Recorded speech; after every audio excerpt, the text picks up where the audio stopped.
السلام عليكم ورحمة الله. الحمد لله رب العالمين. الصلاة والسلام على رسول الله وعلى آله وصحبه أجمعين. أما بعد،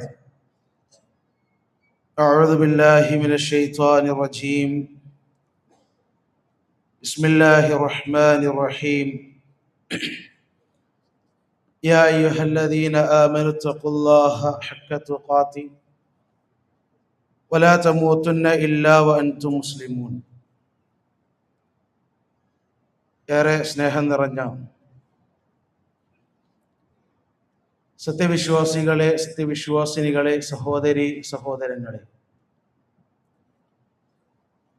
സർവലോക രക്ഷിതാവായ അല്ലാഹു സുബ്ഹാനഹു വ തആലയുടെ വിധിവിലക്കുകൾ ജീവിതത്തിന്റെ എല്ലാ മേഖലകളിലും പാലിച്ച് തഖ്വയോടുകൂടി ജീവിക്കണമെന്ന് ഓർമ്മപ്പെടുത്തുകയാണ്, ഉണർത്തുകയാണ്. അത്തരത്തിൽ അള്ളാഹുവിൻ്റെ നിയമങ്ങളും നിർദ്ദേശങ്ങളും അനുസരിച്ച് ജീവിക്കുന്ന യഥാർത്ഥ വിശ്വാസികളിൽ അവൻ നമ്മെ ഏവരെയും ഉൾപ്പെടുത്തി അനുഗ്രഹിക്കുവാനാകട്ടെ. പരിശുദ്ധമായ റമദാൻ മാസത്തിൽ ധാരാളമായി നന്മകൾ അധികരിപ്പിക്കുവാൻ ശ്രദ്ധിക്കുന്നവരാണ് നമ്മൾ ഓരോരുത്തരും. സർവസാധാരണയായി നമ്മുടെ ജീവിതത്തിൽ നമ്മൾ ചെയ്യുന്ന നന്മകളെക്കാൾ അതിൻ്റെ പ്രാധാന്യം ഉൾക്കൊണ്ടുകൊണ്ട് തന്നെ ആ നന്മകളെ പരമാവധി അധികരിപ്പിക്കുവാൻ പണിയെടുക്കുക എന്നുള്ളത് റമദാനിന്റെ ഒരു പ്രത്യേകതയാണ്. അത്തരത്തിൽ പ്രവാചകൻ സ്വല്ലല്ലാഹു അലൈഹി വസല്ലം ഒരു മനുഷ്യന്റെ, മുസ്ലിമായ മുഅ്മിനായ ഒരു മനുഷ്യന്റെ ജീവിതത്തിൽ പല ആവൃത്തിയായി, പല തവണയായി അവൻ നിർവഹിക്കേണ്ടുന്ന ഒരു നന്മയെക്കുറിച്ച് റസൂൽ പഠിപ്പിച്ചു. ആ നന്മയുടെ പ്രത്യേകത, ഒരു മനുഷ്യൻ തൻ്റെ സാധാരണ ജീവിതത്തിൽ അവന്റെ പ്രഭാതം മുതൽ രാത്രി അവൻ കിടന്നിറങ്ങുന്ന സമയം വരെയുള്ള വേളകളിലെല്ലാം ഒരുപാട് തവണ ആവർത്തിച്ച് ചൊല്ലേണ്ടുന്ന ഒരു ദിക്ർ. ആ ദിക്റിന്റെ 2-3 മഹത്വങ്ങൾ ഓർമ്മപ്പെടുത്താനാണ് ഉദ്ദേശിക്കുന്നത്. അള്ളാഹു അനുഗ്രഹിക്കട്ടെ. നമുക്കറിയാം, ഒരു വിശ്വാസിയുടെ ജീവിതത്തിൽ മഹാനായ പ്രവാചകൻ സ്വല്ലല്ലാഹു അലൈഹി വസല്ലമ പഠിപ്പിച്ചു തന്ന ദിക്റുകൾക്ക്, ദുആകൾക്ക് വലിയ സ്ഥാനമുണ്ട്. ഓരോ വേളയിലും ചൊല്ലേണ്ടുന്ന ദിക്റുകളെ പ്രത്യേകമായി കൊണ്ട് റസൂൽ പഠിപ്പിച്ചു തന്നു. ഓരോ വേളകളിലും ചൊല്ലേണ്ടുന്ന പ്രത്യേകമായിട്ടുള്ള ദുആകളെ കുറിച്ചും അതിന്റെ ശ്രേഷ്ഠതകളെ കുറിച്ചും അതിലൂടെ ലഭിക്കുന്ന മഹത്വത്തെക്കുറിച്ചും പ്രതിഫലത്തെക്കുറിച്ചും അള്ളാഹുവിന്റെ റസൂല് നമ്മളെ പഠിപ്പിച്ചിട്ടുണ്ട്. അത്തരത്തിൽ നമ്മുടെ ജീവിതത്തിൽ നമ്മൾ ചൊല്ലുന്ന ദിക്റുകളുടെ കൂട്ടത്തിൽ വളരെയേറെ ശ്രേഷ്ഠമായ സുബ്ഹാനല്ലാഹ് അല്ലെങ്കിൽ തസ്ബീഹ് എന്ന് പറയുന്ന സുബ്ഹാനല്ലാഹ് എന്ന ദിക്റിന്റെ 1-2 മഹത്വങ്ങൾ ഓർമ്മപ്പെടുത്താനാണ് ഉദ്ദേശിക്കുന്നത്. നമുക്കറിയാം, നമ്മുടെ ജീവിതത്തിൽ നമ്മൾ ഇന്ന് ഇശാ നിസ്കരിച്ചപ്പോ ആ നമസ്കാരത്തിൽ പോലും സുബ്ഹാനല്ലാഹ് എന്ന ദിക്ർ ചൊല്ലിയവരാണ് നമ്മൾ ഓരോരുത്തരും. നമസ്കാരത്തിനു ശേഷമുള്ള ദിക്റുകളിൽ, ഇനി തറാവീഹ് നമസ്കാരം കഴിഞ്ഞ് നമ്മൾ കിടന്നുറങ്ങാൻ വിരിപ്പിലേക്ക് ചൊല്ലുമ്പോൾ അവിടെ ചൊല്ലുന്ന ദിക്റുകളിൽ എന്നിങ്ങനെ ഒട്ടുമിക്ക സന്ദർഭങ്ങളിൽ ചൊല്ലുന്ന ഒരു ദിക്റാണ് സുബ്ഹാനല്ലാഹ് എന്ന ദിക്ർ. എന്താണ് ആ സുബ്ഹാനല്ലാഹ് എന്ന ദിക്റിന്റെ മഹത്വം? ഏതൊരു നന്മ ചെയ്യുമ്പോഴും, ഏതൊരു കാര്യം ചെയ്യുമ്പോഴും ആ കാര്യത്തിന്റെ ശ്രേഷ്ഠതയും അതിന്റെ മഹത്വവും ഉൾക്കൊണ്ടുകൊണ്ട് പ്രവർത്തിക്കുമ്പോഴാണ് ഇഖ്ലാസോടുകൂടെ, ഖുശൂഅോടുകൂടെ, തഖ്വയോടുകൂടെ ആ പ്രവർത്തനം നിർവഹിക്കുവാനുള്ള ആത്മാർത്ഥത നമ്മുടെ മനസ്സിലേക്ക് എത്തുകയുള്ളൂ. മഹത്വമറിയാതെ, ശ്രേഷ്ഠതയറിയാതെ സർവ്വസാധാരണയായി യാന്ത്രികമായി ചെയ്യുന്നത് പോലെയുള്ള പ്രവർത്തനങ്ങളാകുമ്പോൾ അതിന്റെ ഖുശൂ ഉണ്ടാവുകയില്ല, ഇഖ്ലാസ് ഉണ്ടാവുകയില്ല. എന്ന് പണ്ഡിതന്മാർ ഓർമ്മപ്പെടുത്തി. അതുകൊണ്ട് തന്നെ നമ്മൾ ചൊല്ലുന്നത് സുബ്ഹാനല്ലാഹ് എന്നൊരു ദിക്റാണെങ്കിൽ ആ ദിക്റിന്റെ മഹത്വത്തെ കുറിച്ച് നമ്മൾ തിരിച്ചറിയണം. പണ്ഡിതന്മാർ 4 പ്രധാനപ്പെട്ട ഗുണങ്ങൾ ആ ദിക്റുകൾ കൊണ്ട് ഒരു വിശ്വാസിക്കുണ്ടാകുമെന്ന് ഇസ്ലാമിക ലോകത്തെ പണ്ഡിതന്മാർ പഠിപ്പിച്ചു തന്നു. ഒന്നാമത്തേത്, ഒരു മനുഷ്യൻ അവൻ നേരിടുന്ന മാനസികമായിട്ടുള്ള വെല്ലുവിളികളെ തരണം ചെയ്യാൻ അള്ളാഹുവിനെ കുറിച്ചുള്ള സ്മരണയിലൂടെ അവന് സാധിക്കുമെന്നാണ്. വിശുദ്ധ ഖുർആനിൽ അല്ലാഹു സുബ്ഹാനഹു വ തആല പ്രവാചകൻ സ്വല്ലല്ലാഹു അലൈഹി വസല്ലമയോട് പറയുന്നു, ഇന്നാ കഫൈനാക്കൽ മുസ്തഹ്സിഈൻ. അല്ലാഹുവിന്റെ റസൂലേ, താങ്കളുടെ പ്രബോധന പ്രവർത്തനങ്ങളിൽ ഇസ്ലാമിന്റെ ശത്രുക്കളായ മക്കയിലെ മുശ്രിക്കുകളായ ആളുകൾ തങ്ങളെ പ്രയാസപ്പെടുത്തുന്നത് റസൂലെ ഞാൻ മനസ്സിലാക്കുന്നു. അങ്ങയുടെ മനസ്സ് വേദനിക്കുന്നതും അങ്ങയുടെ മനസ്സ് തളർന്നു പോകുന്നതും അങ്ങക്ക് വലിയ പ്രയാസമുണ്ടാക്കുന്നതും ആ പരിഹാസക്കാരുടെ വാക്കുകളിൽ നിന്നും നിങ്ങളുടെ മനസ്സ് മടുത്തു പോകുന്നതും അള്ളാഹുവിന്റെ റസൂലെ നാം മനസ്സിലാക്കുന്നുണ്ട്. എന്നിട്ട് അല്ലാഹു സുബ്ഹാനഹു വ തആല പറയുന്നു, ഫസബ്ബിഹ് ബിഹംദി റബ്ബിക വകും മിനസ് സാജിദീൻ. അള്ളാഹുവിന്റെ റസൂലെ, നിങ്ങളുടെ മനസ്സിലുള്ള വേവലാതികളും നിങ്ങളുടെ മനസ്സിലുള്ള പ്രയാസങ്ങളും നിങ്ങളുടെ മനസ്സിലുള്ള കുടുസതകളും നിങ്ങൾക്ക് ഇല്ലാതാകണമെങ്കിൽ ഫസബ്ബിഹ് ബിഹംദി റബ്ബിക്, നിങ്ങൾ അള്ളാഹുവിനെ തസ്ബീഹ് നടത്തണം, അള്ളാഹുവിനെ തഹ്മീദ് നടത്തണം. വകും മിനസ് സാജിദീൻ, നമസ്കരിക്കുന്നവരുടെ കൂട്ടത്തിലായിരിക്കുകയും ചെയ്യുക. അള്ളാഹു 3 കാര്യങ്ങളെ പഠിപ്പിച്ച് മാനസികമായി പ്രവാചകൻ സ്വല്ലല്ലാഹു അലൈഹി വസല്ലം തളർന്നപ്പോ ആ മനോവിഷമത്തിൽ നിന്നും ആ പ്രവാചകന് രക്ഷപ്പെടാൻ അള്ളാഹു നിർദ്ദേശിച്ച 3 മാർഗങ്ങളിൽ ഒന്നാമത്തേത് തസ്ബീഹ് നടത്തുക, അതുപോലെ തന്നെ തഹ്മീദ് നടത്തുക.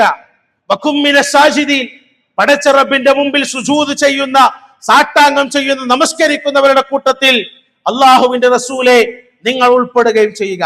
എങ്കിൽ നിങ്ങളുടെ മനസ്സിൽ കുടിയേറിയിട്ടുള്ള എല്ലാ വിഷമങ്ങളും എല്ലാ പ്രയാസങ്ങളും എല്ലാ പ്രതിസന്ധികളും ആളുകളുടെ കുത്തുവാക്കുകളും അവരുടെ പരിഹാസവാക്കുകളും അള്ളാഹുവിന്റെ റസൂലെ നിങ്ങളുടെ മനസ്സിൽ നിന്നും അതിന്റെ പ്രയാസങ്ങൾ അള്ളാഹു സുബ്ഹാനഹു വ തആല നീക്കി തരും.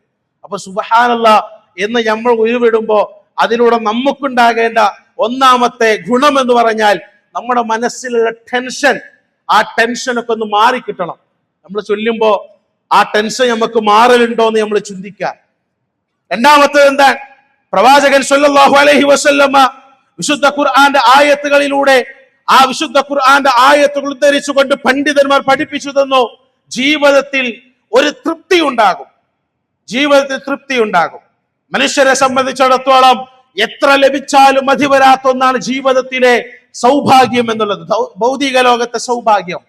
അതുകൊണ്ട് അള്ളാഹുവിന്റെ റസൂൽ പറഞ്ഞത്, എന്റെ ഉമ്മത്തിൽ മുസ്ലിങ്ങളിൽപ്പെട്ട ഒരാൾക്ക് സ്വർണത്തിന്റെ താഴ്വര ലഭിച്ചാൽ ആ സ്വർണത്തിന്റെ താഴ്വരയുടെ സ്ഥാനത്ത് 2 താഴ്വര ഉണ്ടാകാൻ അവർ ആഗ്രഹിക്കുമെന്നാണ്. എന്നിട്ട് അള്ളാഹുവിന്റെ റസൂൽ പറഞ്ഞതെന്താ? ആ ആഗ്രഹം അവന്റെ വായിൽ മണ്ണ് നിറയുന്നത് വരെ അവൻ ആഗ്രഹം കൊണ്ടാ ജീവിക്കുക. വായിൽ മണ്ണ് നിറയാന്ന് പറഞ്ഞാൽ ഖബറിലേക്ക് ആ മയ്യത്ത് ഇറക്കി വെക്കുന്നത് വരെ അവന്റെ മനസ്സിൽ ആഗ്രഹം ഉണ്ടാവും. ഒരു സ്വർണത്തിന്റെ താഴ്വര കൂടി കിട്ടിയിരുന്നെങ്കിൽ, എനിക്ക് മറ്റുള്ളവനെ പോലെ ആയിരുന്നുവെങ്കിൽ, ഭൗതികമായി നമ്മളെക്കാളും ഐശ്വര്യം ലഭിച്ച പണലബ്ധിയുള്ള ആളുകളെ കണ്ടിട്ട് അവരെ പോലെ ആകാൻ കൊതിക്കുന്ന ആഗ്രഹിക്കുന്ന മനസ്സ്. വിശുദ്ധ ഖുർആന്റെ ആയത്തുകളിലൂടെ അല്ലാഹു സുബ്ഹാനഹു വ തആല പറഞ്ഞു, ഫസ്ബിർ അലാ മാ യഖൂലൂൻ വസബ്ബിഹ് ബിഹംദി റബ്ബിക ഖബ്ല തുലൂഇ ശംസി വഖബ്ല ഗുറൂബിഹാ. അല്ലാഹു സുബ്ഹാനഹു വ തആല പറയാൻ, ഫസ്ബിർ അലാ മാ യഖൂലൂൻ, അല്ലാഹുവിന്റെ അടിയാറുകളെ, വിശ്വാസികളെ, നിങ്ങളെ കുറിച്ച് പറഞ്ഞുണ്ടാക്കുന്നതിൽ നിങ്ങൾ ക്ഷമ കൈക്കൊള്ളുക. എന്നിട്ട് അല്ലാഹു പറയാണ്, വസബ്ബിഹ് ബിഹംദി റബ്ബിക ഖബ്ല തുലൂഇ ശംസി വഖബ്ല ഗുറൂബിഹാ. സൂര്യാസ്തമയത്തിനും സൂര്യോദയത്തിന് മുമ്പുള്ള ചില സമയങ്ങളിൽ നിങ്ങൾ അല്ലാഹുവിനെ തസ്ബീഹ് നടത്തുക, അല്ലാഹുവിനെ സ്തുതിക്കുക, അല്ലാഹുവിനെ പ്രകീർത്തിക്കുക. എന്നിട്ട് അല്ലാഹു പറയാണ്, വമിൻ ആനാഇൽ ലൈലി ഫസബ്ബിഹ് വഅത്റാഫൻ നഹാർ. പകലിലെയും രാത്രിയിലെയും ചില സമയങ്ങളിലും നിങ്ങൾ അല്ലാഹുവിനെ സ്തുതിക്കുകയാണെങ്കിൽ ലഅല്ലക തർദാ, നിന്റെ ജീവിതത്തിൽ നിനക്ക് തൃപ്തി ഉണ്ടാകും, നിന്റെ ജീവിതത്തിൽ നിനക്ക് റിളയുണ്ടാകും, സന്തോഷമുണ്ടാകും, സമാധാനമുണ്ടാകും. വലിയ സ്ക്വയർ ഫീറ്റ് വീടില്ലെങ്കിലും മണിമാളിക പോലെ ഉയർന്നു നിൽക്കുന്ന കൊട്ടാര സമാനമായ ഭവനങ്ങളില്ലെങ്കിലും പടച്ച റബ്ബിന്റെ അനുഗ്രഹത്തിൽ ഇന്ന് ഈ ലോകത്തേക്ക് ജീവിച്ചു വീഴാനും അള്ളാഹുവിന്റെ അപാരമായ അനുഗ്രഹം കൊണ്ട് പടച്ച റബ്ബിന്റെ മാർഗത്തിൽ ഒരു ദിവസത്തെ നോമ്പനുഷ്ഠിക്കാനും ആയുസാരോഗ്യത്തോടു കൂടെ റബ്ബിന്റെ മുമ്പിൽ സാഷ്ടാംഗം ചെയ്യാനും അല്ലാഹ് തന്ന ഈ അനുഗ്രഹത്തിന്റെ മുമ്പിൽ നിനക്ക് തൃപ്തി ഉണ്ടാകും. നിനക്ക് തൃപ്തി ഉണ്ടാകും. റസൂൽ പറഞ്ഞില്ലേ, എന്റെ വഫാത്തിനു ശേഷം, എന്റെ കാലശേഷം എന്റെ ഉമ്മത്തിന്റെ മേൽ ഞാൻ ഭയപ്പെടുന്ന കാര്യം എന്ന് പറയുന്നത് ഒരിക്കലും സമ്പത്തില്ലാത്ത, ഐശ്വര്യമില്ലാത്ത, ദാരിദ്ര്യത്തിന്റെ ഫഖറിന്റെ ഒരു കാലമല്ല. നേരെ മറിച്ച് ഞാൻ ഭയപ്പെടുന്നത് സമ്പത്ത് അധികരിച്ച്, സമ്പത്ത് കുമിഞ്ഞുകൂടി, ഐശ്വര്യത്തിന്റെ കവാടങ്ങൾ മുഴുവൻ തുറന്നു വെക്കപ്പെടുന്ന, ഐശ്വര്യം ഒഴുകിയൊലിക്കുന്ന ഒരു കാലത്തെയാണ് ഞാൻ ഭയപ്പെടുന്നത് എന്ന് റസൂല് പറഞ്ഞു. അതെന്തിനാ റസൂൽ അങ്ങനെ പറഞ്ഞത്? എത്ര കിട്ടിയാലും മനുഷ്യന് വീണ്ടും വീണ്ടും കിട്ടണം എന്ന് ആഗ്രഹിച്ചു കൊണ്ടിരിക്കുന്ന ഒരേ ഒരു കാര്യം സമ്പത്താണ്, ദുനിയാവിന്റെ ഐശ്വര്യമാണ്. ആ ഐശ്വര്യത്തിൽ അവിടെ തൃപ്തി ഉണ്ടാകണമെങ്കിൽ പടച്ച റബ്ബിനെ തസ്ബീഹ് നടത്തണം എന്ന് അള്ളാഹുവിന്റെ വിശുദ്ധ ഖുർആൻ നമ്മളെ ഓർമ്മപ്പെടുത്തുകയാണ്. രണ്ടാമത്തെ മെച്ചം, ഒരു മനുഷ്യൻ സുബ്ഹാനല്ലാഹ് എന്ന് മനസ്സറിഞ്ഞ് ചൊല്ലുമ്പോ അയാൾക്ക് ഉണ്ടാകണ ഒന്നാമത്തെ ഗുണം എന്ന് പറഞ്ഞാൽ മാനസികമായ ഞെരുക്കങ്ങളിൽ നിന്നും അള്ളാഹു സുബ്ഹാനഹു വ തആല രക്ഷപ്പെടുത്തും. രണ്ടാമത്തേത്, അവന്റെ ദുനിയാവിലെ ജീവിതത്തിൽ അവന് തൃപ്തി ഉണ്ടാകും. മൂന്നാമത്തേത്, ഭൗതികമായി അവന്റെ ജീവിതത്തിൽ ഏത് പ്രതിസന്ധിയെയും മറികടക്കാൻ അള്ളാഹു സുബ്ഹാനഹു വ തആല അവനെ സഹായിക്കും. എന്താ തെളിവ്? മഹാനായ യൂനുസ് നബി അലൈഹിസ്സലാം. ആരായിരുന്നു യൂനുസ്? യൂനുസ് എന്ന പ്രവാചകൻ. ആ പ്രവാചകൻ അള്ളാഹു ഏൽപ്പിക്കപ്പെട്ട ദൗത്യത്തിൽ നിന്നും മനസ്സ് മടുത്ത് ആ പ്രദേശം വിട്ട് മറ്റൊരു ദേശത്തേക്ക് യാത്ര പോകുമ്പോ കപ്പലിൽ കയറി. കപ്പലിന് ഭാരം കൂടുതലാണ്, ആരെങ്കിലും ഒന്ന് കപ്പലിൽ നിന്ന് ഇറങ്ങണം. നറുക്കെട്ടെടുത്തു. യൂനുസ് അലൈഹിസ്സലാമിന്റെ പേര് വീണു. യൂനുസിനെ കടലിലേക്ക് വലിച്ചെറിഞ്ഞു. ചരിത്രം നമുക്കറിയാം. ആ യൂനുസ് അലൈഹിസ്സലാം ആ കടലിന്റെ ആഴങ്ങളിൽ മത്സ്യത്തിന്റെ വയറ്റിലകപ്പെട്ട സമയത്ത് യൂനുസ് അലൈഹിസ്സലാം വിളിച്ചു പ്രാർത്ഥിക്കുന്ന പ്രാർത്ഥന, وَظَنُّونِ إِذْ ذَهَبَ مُغَاضِبًا فَظَنَّ أَن لَّن نَّقْدِرَ عَلَيْهِ فَنَادَى فِي الظُّلُمَاتِ لَا إِلَٰهَ إِلَّا أَنتَ سُبْحَانَكَ إِنِّي كُنتُ مِنَ الظَّالِمِينَ. ആ യൂനുസ് അലൈഹിസ്സലാം മത്സ്യത്തിന്റെ, കടലിന്റെ, സമുദ്രത്തിന്റെ ഇരുട്ടിൽ മത്സ്യത്തിന്റെ വയറ്റിലകപ്പെട്ട ആ ഇരുട്ടറക്കുള്ളിൽ നിന്ന് മഹാനായ യൂനുസ് അലൈഹിസ്സലാം വിളിച്ചു. ദുന്നൂൻ, യൂനുസ് അലൈഹിസ്സലാം വിളിക്കാൻ. എന്താ വിളിച്ചത്? ലാ ഇലാഹ ഇല്ലാ അൻത സുബ്ഹാനക. പടച്ചോനെ, നീയല്ലാതെ ആരാധനക്കർഹൻ, ഇലാഹായിട്ട് ഒരാളുമില്ല. സുബ്ഹാനക, അല്ലാഹുവേ നീ എത്ര പരിശുദ്ധനാണ്. ഈ പ്രപഞ്ചത്തെ സംവിധാനിച്ച, ഈ പ്രപഞ്ചത്തെ സൃഷ്ടിച്ച, ഏഴാകാശങ്ങൾ, സപ്താകാശങ്ങൾ നിയന്ത്രിക്കുന്ന, അതിലേക്ക് ആവശ്യമായിട്ടുള്ള ഉൽക്കകളെയും നക്ഷത്രങ്ങളെയും അണ്ഡകടാഹങ്ങളെയും സംവിധാനിച്ച, ഈ ഭൂമിയിൽ മനുഷ്യനും കന്നിനും ജീവിക്കാൻ ആവശ്യമായിട്ടുള്ള സകല വസ്തുക്കളും അല്ലാഹു സുബ്ഹാനഹു വ തആല നൽകി. സുബ്ഹാനക, അല്ലാഹുവേ നീ എത്ര പരിശുദ്ധനാ, നീ എത്ര പരിശുദ്ധനാ. അല്ലാഹുവിന്റെ ഹബീബ് സല്ലല്ലാഹു അലൈഹി വസല്ലം അവിടുന്ന് പറയാൻ, സഅദ് ഇബ്നു അബീ വഖാസ് റളിയല്ലാഹു അൻഹു ഉദ്ധരിക്കുന്ന ഹദീസിൽ കാണാം, ഖാല റസൂലുള്ളാഹ്, അല്ലാഹുവിന്റെ റസൂൽ പറഞ്ഞു, ദഅവതു ദിന്നൂനി ഇദ് ദഅ വഹുവ ഫീ ബത്നിൽ ഹൂത്.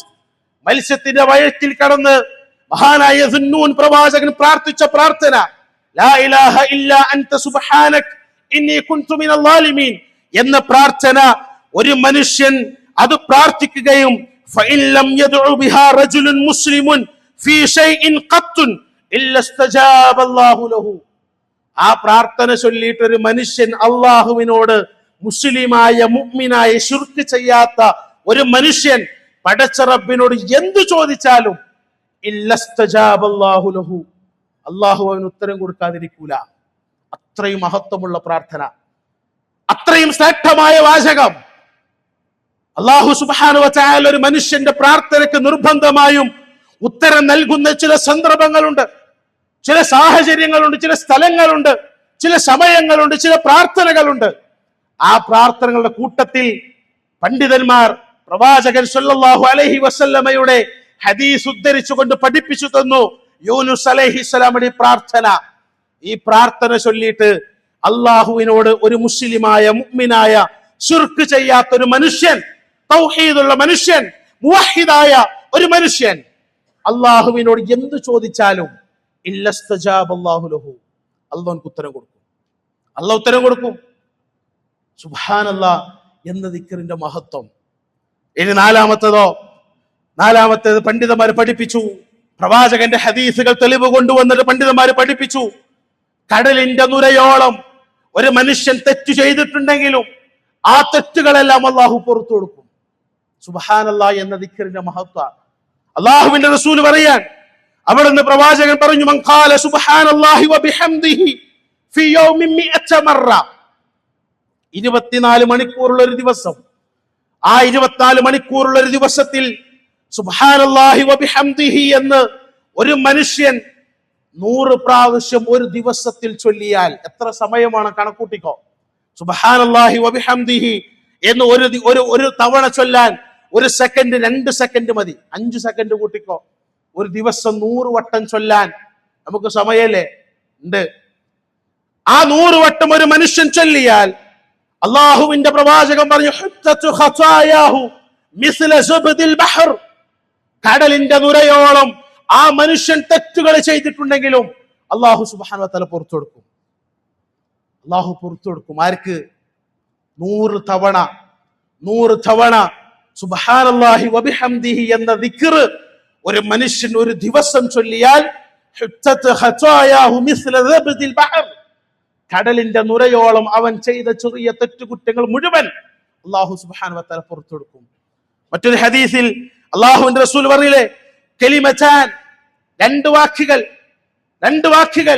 ആ 2 വാക്കുകളുടെ പ്രത്യേകത എന്താ? അള്ളാഹു പറഞ്ഞില്ലേ, റസൂൽ പറഞ്ഞില്ലേ, ഖഫീഫതാനി അലൽ ലിസാൻ, ഒരു മനുഷ്യന്റെ നാവിന് ചൊല്ലാൻ ലഘുവായ ലളിതമായ 2 വാക്കുകൾ. ആ 2 വാക്കുകളുടെ പ്രത്യേകത എന്താണ്? സഖീലതാനി ഫിൽ മീസാൻ, പടച്ച റബ്ബിന്റെ അടുക്കൽ സ്ഥാപിക്കപ്പെട്ട തുലാസിൽ കനം തൂങ്ങുന്ന 2 വാക്കുകൾ. വഹബീബതാനി ഇലർ റഹ്മാൻ, പരമകാരുണ്യകനായ നാഥന് ഇഷ്ടപ്പെട്ട 2 വാക്കുകൾ. ഏതൊക്കെ 2 വാക്കുകൾ? സുബ്ഹാനല്ലാഹി വബിഹംദിഹി സുബ്ഹാനല്ലാഹിൽ അസീം. നിങ്ങൾ എത്ര സിമ്പിളാ. നമ്മൾ നിസ്കാരം കഴിഞ്ഞിട്ട് നമ്മൾ ഇരുന്നിട്ട് ചൊല്ലുന്ന ചില ദിക്റുകളുണ്ട്. അസ്തഗ്ഫിറുല്ലാഹ്, അസ്തഗ്ഫിറുല്ലാഹ്, അസ്തഗ്ഫിറുല്ലാഹ്. അത് ശരിയാണ് നമ്മൾ ചൊല്ലുന്നത്. അല്ലാഹു അക്ബർ, സുബ്ഹാനല്ലാഹ്, അൽഹംദുലില്ലാഹ്, ലാ ഇലാഹ ഇല്ലല്ലാഹ്. ചെറിയ ചെറിയ ദിക്റുകൾ, നാവിന് വലിയ പ്രയാസമൊന്നുമില്ല ചൊല്ലാൻ. പക്ഷെ ആ ദിക്റുകൾ, ദുആകൾ അതിന്റെ മഹത്വം ഉൾക്കൊണ്ടുകൊണ്ട് ചൊല്ലുമ്പോ നമുക്ക് കിട്ടാനുള്ളത് നമ്മളെ സ്വപ്നം കാണുന്നതിനെക്കാട്ടിലും വലിയ അനുഗ്രഹങ്ങളാണ്.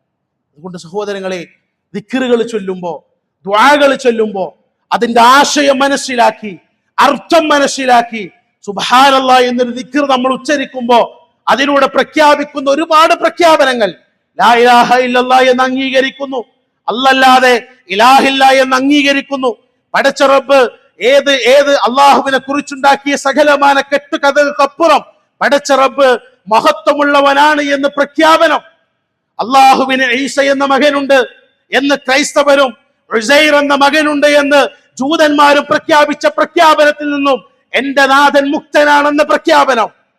ഇതൊക്കെയാണ് സുബ്ഹാനല്ലാഹ് എന്ന് ചൊല്ലുമ്പോൾ നമ്മൾ അർത്ഥമാക്കുന്നത് എന്ന് പണ്ഡിതന്മാർ വിശദീകരിച്ച് നമുക്ക് കാണാൻ സാധിക്കും. അതിലേക്ക് കടക്കുന്നില്ല. അതുകൊണ്ട് തസ്ബീഹ് നടത്തുമ്പോൾ പ്രിയപ്പെട്ട സഹോദരങ്ങളെ, ഈ നിലക്ക് അതിന്റെ അർത്ഥം മനസ്സിലാക്കി, ആശയം മനസ്സിലാക്കി അതിലൂടെ നേടിയെടുക്കണം എന്ന് പണ്ഡിതന്മാർ പഠിപ്പിച്ച ഈ അനുഗ്രഹങ്ങൾ, അതിന്റെ മഹത്വങ്ങൾ, ശ്രേഷ്ഠതകൾ മനസ്സിലാക്കി അത് ഉൾക്കൊള്ളാൻ, അത് നേടിയെടുക്കാൻ പ്രാപ്തമായ രൂപത്തിൽ നമ്മൾ ദിക്റുകളും ദുആകളും പഠിക്കുക, അത് ചൊല്ലുക, ജീവിതത്തിൽ പ്രാവർത്തികമാക്കുക. അല്ലാഹു സുബ്ഹാനഹു വ തആല എല്ലാവിധ തൗഫീഖും നൽകി അനുഗ്രഹിക്കുമാറാകട്ടെ. നാഥ, അറിഞ്ഞോ അറിയാതെ ചെയ്തു പോയ ചെറുതും വലുതുമായ തെറ്റുകുറ്റങ്ങൾ ഞങ്ങൾക്ക് ഏവർക്കും പുറത്തു നൽകി അനുഗ്രഹിക്കണ റഹ്മാനെ. അല്ലാഹുവേ, ഞങ്ങളിൽ നിന്ന് മരണപ്പെട്ടു പോയ മാതാപിതാക്കൾ, ബന്ധുമിത്രാദികൾ, ഗുരുനാഥന്മാർ, സഹോദരി സഹോദരങ്ങൾ, ആദർശ പ്രസ്ഥാന ബന്ധുക്കൾ, നേതാക്കൾ, പണ്ഡിതന്മാർ, അല്ലാഹുവേ, അവരുടെ ഖബറിടം നീ വിശാലമാക്കുകയും അവരെയും ഞങ്ങളെയും നീ നിന്റെ ജന്നാത്തിൽ ഫിർദൗസിൽ ഒരുമിച്ച് കൂട്ടുകയും ചെയ്യണം റഹ്മാനെ. അല്ലാഹുവേ, നാളെ ഒരു കൂട്ടം സ്വർഗത്തിലേക്കും മറ്റൊരു കൂട്ടം നരകത്തിലേക്കും നയിക്കുമ്പോ സ്വർഗത്തിലേക്ക് നയിക്കപ്പെടുന്ന യഥാർത്ഥ വിശ്വാസികളിൽ, യഥാർത്ഥ വിജയികളിൽ അല്ലാഹുവേ ഞങ്ങളേവരെയും നീ ഉൾപ്പെടുത്തി അനുഗ്രഹിക്കണ റഹ്മാനെ. അല്ലാഹുവേ, ഞങ്ങളുടെ നോമ്പും ഞങ്ങളുടെ നമസ്കാരങ്ങളും ഞങ്ങളുടെ സ്വതക്കകളും ഞങ്ങളുടെ ഖുർആന്റെ ഖിറാഅത്തുകളും ഞങ്ങളുടെ ദിക്റുകളും ഞങ്ങളുടെ ദുആകളും എല്ലാം സ്വർഗത്തിൽ പ്രവേശിക്കാൻ കാരണമാകുന്ന അമലു സ്വാലിഹാത്തായി നാഥാ ഞങ്ങൾ സ്വീകരിക്കണം റഹ്മാനെ. اللهم اغفر للمؤمنين والمؤمنات والمسلمين والمسلمات الأحياء منهم والأموات إنك مجيب دعوات يا قاضي الحاجات. اللهم أجرنا من النار، اللهم أجرنا وأجر والدينا من النار. اللهم أعز الإسلام والمسلمين وأذل الشرك والمشركين. ربنا تقبل منا إنك أنت السميع العليم وتب علينا إنك أنت التواب الرحيم. آمين آمين برحمتك يا أرحم الراحمين. والحمد لله رب العالمين. السلام عليكم ورحمة الله وبركاته.